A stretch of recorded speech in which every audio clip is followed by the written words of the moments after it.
പശ്ചിമേഷ്യൻ മേഖലയെ ഒന്നാകെ വൻ ഭീതിയുടെയും അനിശ്ചിതത്വത്തിന്റെയും മുൾമുനയിൽ നിർത്തിക്കൊണ്ട് മേഖലയിലെ യുദ്ധാന്തരീക്ഷം മുൻപെങ്ങുമില്ലാത്ത വിധം അതിരൂക്ഷമായിരിക്കുകയാണ്.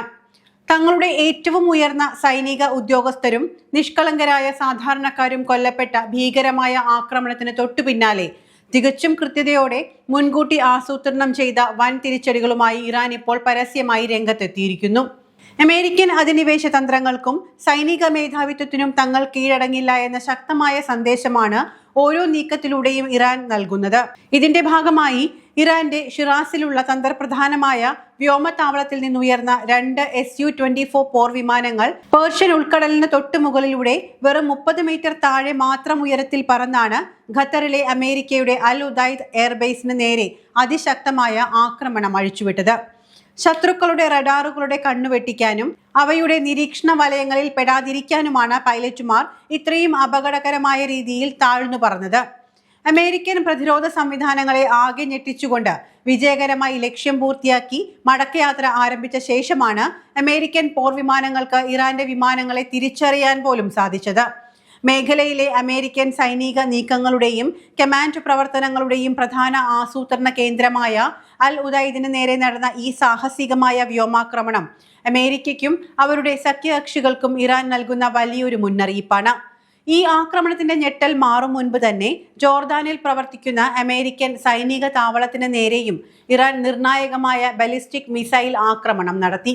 ഇസ്ലാമിക് റവല്യൂഷണറി ഗാർഡ് കോർപ്സിന്റെ എയ്റോസ്പേസ് വിഭാഗം നടപ്പിലാക്കിയ ഈ വൻ ആക്രമണത്തിൽ അമേരിക്കയുടെ ഏറ്റവും അത്യാധുനിക പോർ വിമാനങ്ങളായ 3 F-35 സ്റ്റെൽത്ത് വിമാനങ്ങൾ പൂർണ്ണമായും തകരുകയും 3 എണ്ണത്തിന് ഗുരുതരമായ കേടുപാടുകൾ സംഭവിക്കുകയും ചെയ്തതായാണ് റിപ്പോർട്ടുകൾ. ഖീഷ് ദ്വീപിലെ സാധാരണക്കാരുടെ വീടിന് നേരെ അമേരിക്ക നടത്തിയ മാരകമായ ആക്രമണത്തിൽ ഒരു കുടുംബവും പിഞ്ചു കുഞ്ഞും കൊല്ലപ്പെട്ടതിനും തങ്ങളുടെ പരമാധികാരം ലംഘിച്ചതിനുമുള്ള കൃത്യമായ പ്രതികാരമായാണ് ഈ തിരിച്ചടിയെന്ന് ഇറാൻ പരസ്യമായി പ്രഖ്യാപിക്കുന്നു. എന്നാൽ അമേരിക്കയ്ക്കും സഖ്യകക്ഷികൾക്കും എതിരെയുള്ള ഇറാന്റെ പടയൊരുക്കം ഇവിടെയൊന്നും അവസാനിക്കുന്നില്ല.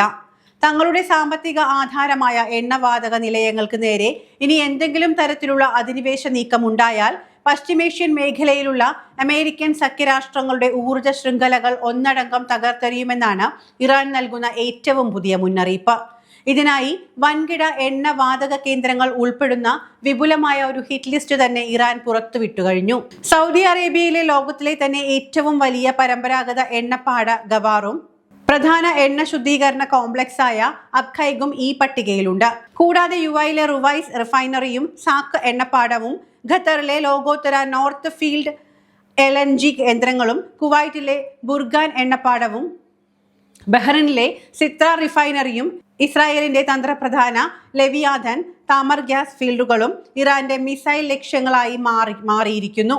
തങ്ങളുടെ നിലനിൽപ്പിനെ ചോദ്യം ചെയ്താൽ മേഖലയിലെ അമേരിക്കൻ സഖ്യകക്ഷികളുടെ സാമ്പത്തിക നട്ടെല്ല് തന്നെ ഒടിച്ചു കളയുമെന്നാണ് ഈ ലിസ്റ്റിലൂടെ ഇറാൻ അടിവരയിടുന്നത്.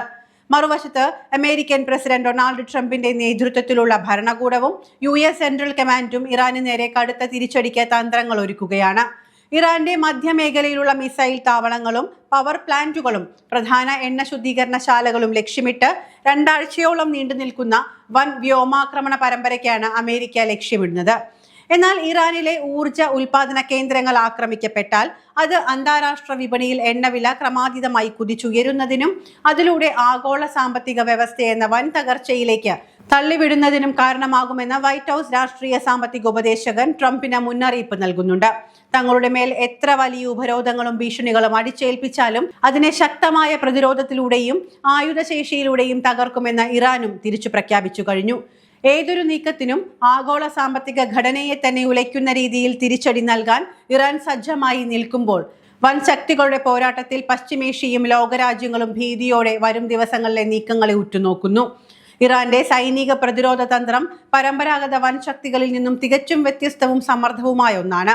അമേരിക്കയെ പോലുള്ള വൻ ശക്തികളോട് അത്യാധുനിക ആയുധങ്ങൾ കൊണ്ട് നേരിട്ട് യുദ്ധം ചെയ്യുന്നത് തിരിച്ചടിയാകുമെന്ന് മനസ്സിലാക്കി ശത്രുക്കൾക്ക് നിസാരമായി കീഴടക്കാൻ കഴിയാത്ത അസാമാന്യമായ യുദ്ധമുറകളാണ് ഇറാൻ പ്രധാനമായും പയറ്റുന്നത്.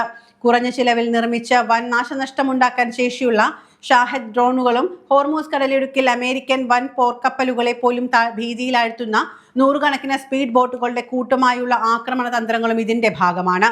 ഇതോടൊപ്പം പശ്ചിമേഷ്യയിലെ തന്നെ ഏറ്റവും ഭയാനകമായ മിസൈൽ ശേഖരം സ്വന്തമാക്കിക്കൊണ്ട് കൃത്യമായ ഒരു പ്രതിരോധ ഭീഷണി ഉയർത്താനും ഇറാന് സാധിച്ചിട്ടുണ്ട്.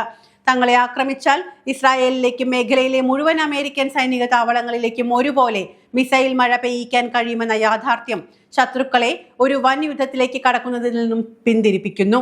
സ്വന്തം മണ്ണിൽ യുദ്ധം നടക്കുന്നതിന് പകരം ശത്രുക്കളെ അതിർത്തിക്ക് പുറത്തു തന്നെ തടഞ്ഞു നിർത്തുക എന്ന ഫോർവേഡ് ഡിഫൻസ് നയമാണ് ഇറാൻ പിന്തുടരുന്നത്. മേഖലയിലെ തങ്ങളുടെ സഖ്യകക്ഷികളായ ലെബനിലെ ഹിസ്ബുള്ള, യമനിലെ ഹൂത്തികൾ, ഇറാഖിലെയും സിറിയയിലെയും പോരാളി ഗ്രൂപ്പുകൾ എന്നിവരിലൂടെ ശത്രുക്കൾക്ക് ചുറ്റും വൻ പ്രതിരോധ വലയം തീർക്കാൻ ഇറാന് കഴിഞ്ഞിട്ടുണ്ട്.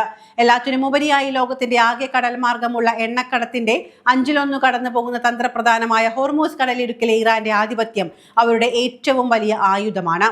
തങ്ങൾ ആക്രമിക്കപ്പെട്ടാൽ ഹോർമൂസ് കടലിടുക്ക് ഉപരോധിക്കുമെന്നും അതുവഴി ആഗോള എണ്ണ വിപണിയെയും ലോക സാമ്പത്തിക വ്യവസ്ഥയെയും തകിടം മറിക്കുമെന്നുമുള്ള മുന്നറിയിപ്പ് ഏതൊരു വൻ ശക്തിയെയും ഭയപ്പെടുത്തുന്ന ഒന്നാണ്. ചുരുക്കത്തിൽ അത്യാധുനിക പോർ വിമാനങ്ങളുടെ കുറവ് പരിഹരിക്കാൻ മിസൈലുകൾ, ഡ്രോണുകൾ, സഖ്യശക്തികൾ, എണ്ണപ്പാതയിലെ സ്വാധീനം എന്നിവ സമർത്ഥമായി ഉപയോഗിച്ച ശത്രുവിനുണ്ടാകുന്ന യുദ്ധച്ചിലവും നഷ്ടവും പരമാവധി വർദ്ധിപ്പിക്കുക എന്നതാണ് ഇറാന്റെ പ്രതിരോധ തന്ത്രം.